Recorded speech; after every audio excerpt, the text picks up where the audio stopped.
was leading a session on our relationship with money. I just was curious about where people were with this at this point. This was in 2016. We had 50 people in the room. We circled up and we went around the room just to say something about your relationship with money. And I realized every person in that room was in fear about money. From the 80-year-old who I know has millions of dollars to the 20-year-old who's like already $20,000 in debt. And honestly, it infuriated me, like what kind of society requires that everybody participate in something that terrifies them. This feels so amiss to me. People are not fully rational, and they make many choices that if they reflected upon them, they would do differently. There's no question about that. The major tendency is people tend to frame things very narrowly. They take a narrow view of decision making. They look at the problem at hand and they deal with it as if it were the only problem. Very frequently, it's a better idea to look at problems as they will recur throughout your life, and then you look at the policy that you ought to adopt for a class of problems. Difficult to do would be a better thing. People frame things narrowly in the sense, for example, that they will save and borrow at the same time instead of somehow treating their whole portfolio of assets as one thing. If people were able to take a broader view, they would in general make better decisions. So that is certainly one of the weaknesses of human decision making. We call it narrow framing.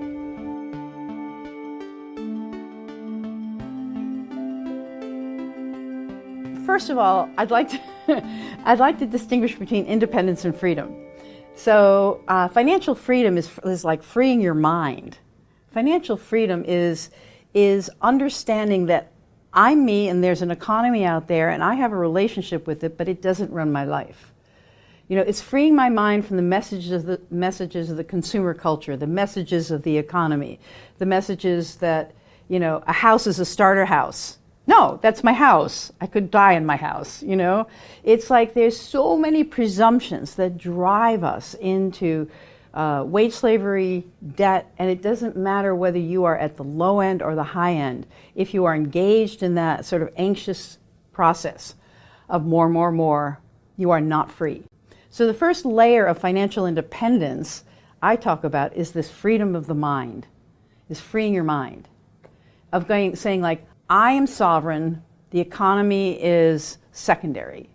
I will move my sovereign self into the economy for my own purposes, you know, rather than I am a schlump and the economy is my mega boss and I don't know, my boss seems to be as big as the sky, and so I will just let my life be run by my boss and the tax system, and I'm just going to let myself be run by this thing. No. So you are a sovereign being, so that's your first layer of financial independence, is your own sovereignty. And then the second layer is to get out of debt. And for some people, debt feels endless. And the first step to getting out of debt is stop going into debt. There's many people who've written to us who flattened their debt in a couple of years. Impossible debt that was going to be endless. They would die with this debt. And once they see what the debt is doing to them in terms of the actual opportunities, the future opportunities of their lives, that's the sort of link that we try to get people to make, so that something in the future is more important than the immediate pleasure of buying one more tchotchke that you're never going to use. And the third level really is to get those 6 months of savings in liquid assets, whether it's bank accounts, you know, someplace where you can actually, within 24, 48 hours, you could realize that money. So that you have an emergency fund, so that you are not tumbled back into debt as soon as something happens amiss. You lose a job, which, you know, many people now feel that even their very, very important and significant jobs are precarious. So you want to get out of the zone of precariousness.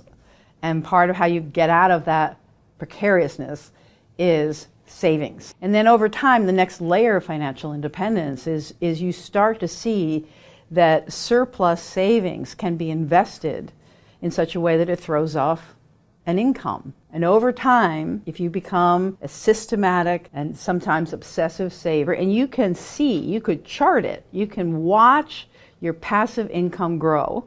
Knowing money is your life energy, you track everything you buy. And an easy way to do it, if you don't like, like writing a little notebook every time you do a transaction, is just use your debit card. I said debit, not credit. You use your debit card and your bank has a complete record of all your purchases. Every month you take a look at your purchases, you sort out in categories that apply to your lifestyle. You just look at that and you kind of tell yourself the truth about whether spending your life energy in that way makes a difference.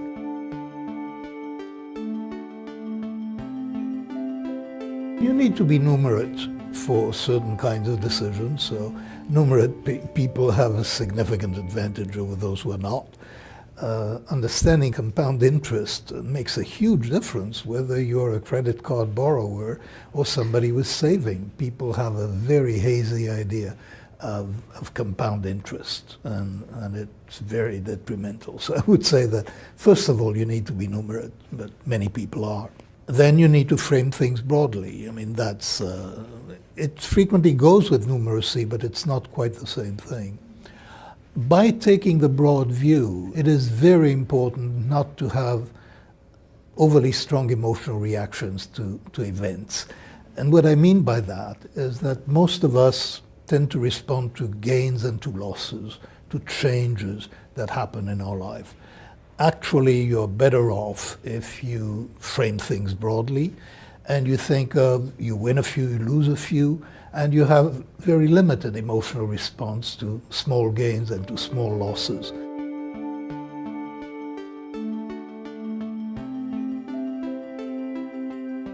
There's so many ways in which we project onto money the ability to not only make us happy, but to make us better or better than other people or safe or, so many deep gut level emotional feelings are playing themselves out in our relationship with money. We want more money and we want more happiness, so maybe if we get more money, we'll get more happiness. And it turns out that the relationship is really a lot more complicated than that. It's not too surprising to say that money can't buy you happiness. We've heard that phrase a lot, but that doesn't help us understand then what kind of spending will actually make us happy and what kind won't. So we've got a certain limited time on the planet. We're going to spend a third of it sleeping.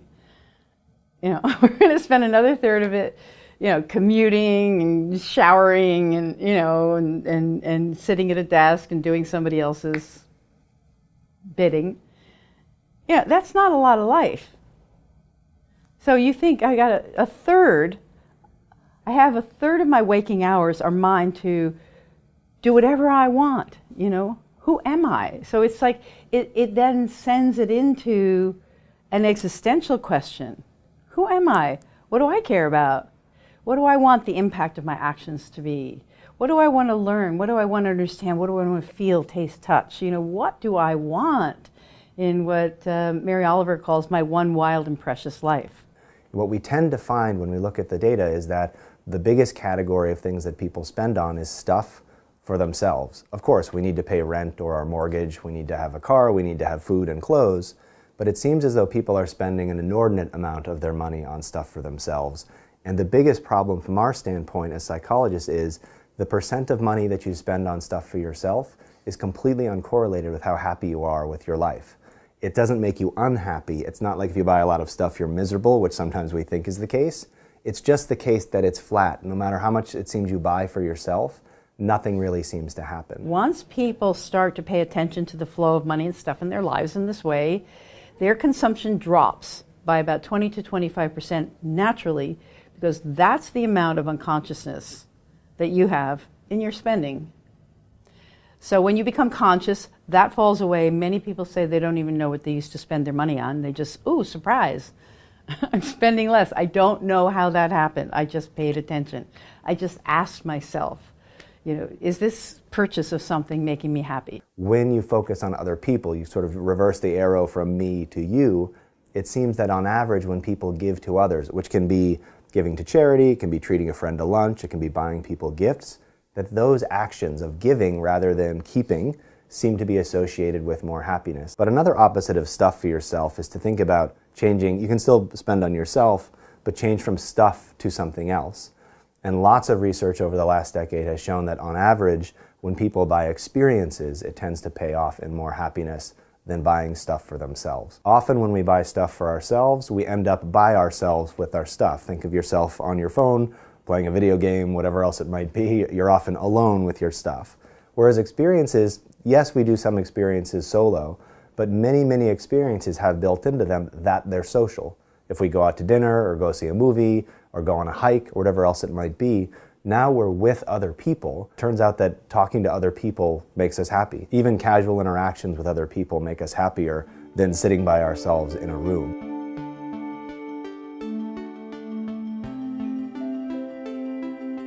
80% of children, 80, get to college having never had a conversation with their parents about money, where it comes from, how it's earned, how it's spent, what debt is.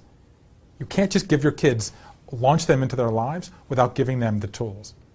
So I went to what I thought would be the smartest people to talk to about this, Warren Buffett's bankers. They advise the wealthiest families in the country, and I thought, they must know more, they can help my family. Turns out that these wealthy families are making even more mistakes. And I walked away from this conversation with a number of takeaways. Takeaway number one, show them the money. It's incredibly important to talk to children about money at an age-appropriate level, but you need to talk. As Buffett's banker said to me, I spoke to the richest woman in America, and she said, it's a burden if I tell my children how much money they have. And he said, it's much more of a burden to burden them with ignorance than to burden them with the truth. Number two, actually try to limit the influence of money. After doing all this research in our home, we have chores, we have allowance, we do not overlap the two. Because if you do, it turns out the kids will do the chores just for the money. You get an allowance as part of being a member of our family. But sorry, someone's got to put the dishes in the dishwasher, someone's got to make their bed, you're part of the team, you have to take care of yourself. And the last thing is, let them make mistakes. Buffett's banker chided me when I told him we're kind of forcing our kids to put their money into different pots, spend, save, give away, etc. He said, let them decide for themselves. And I said, but what if they make a mistake? What if they want to buy something and they've spent all their money on candy? What if they drive into a ditch? And his answer was one of my favorite quotes in The Secrets of Happy Families. He said, it's much better to make a mistake with a $6 allowance than a $60,000 a year salary or a $6 million inheritance. The point is, when the kids are young, when the stakes are lower, let them make their own mistakes. Then you're there to pick them up. You don't want to get that call when they're 24 and suddenly they're in debt and they've made bad decisions and they're really in a hole. There's several ways to expand markets. One is you export, and another is to educate your citizens to want more than they need. And then you've got an infinite way you got an infinite market called the endless willingness of people to buy into the story of more is better and keep buying stuff. So that is the old roadmap. Growth is good, more is better, game over. The new roadmap says that there is something called enough. And enough is not sort of like this oppressive ceiling that, okay, I've got enough and I can't have any more. No, enough is this sort of vibrant, vital place. What we teach is an awareness about the flow of money and stuff in your life in light of your true happiness and your sense of purpose and values. And that your enough point, having enough, is having everything you want and need to have a life you love and full self-expression with nothing in excess. It's not minimalism, it's not less is more, because sometimes more is more, but it's that sweet spot, it's the Goldilocks point. And so enough for me is like one of the absolute fulcrums between the old roadmap for money and the new roadmap for money. Get smarter faster with new videos every week from the world's biggest thinkers.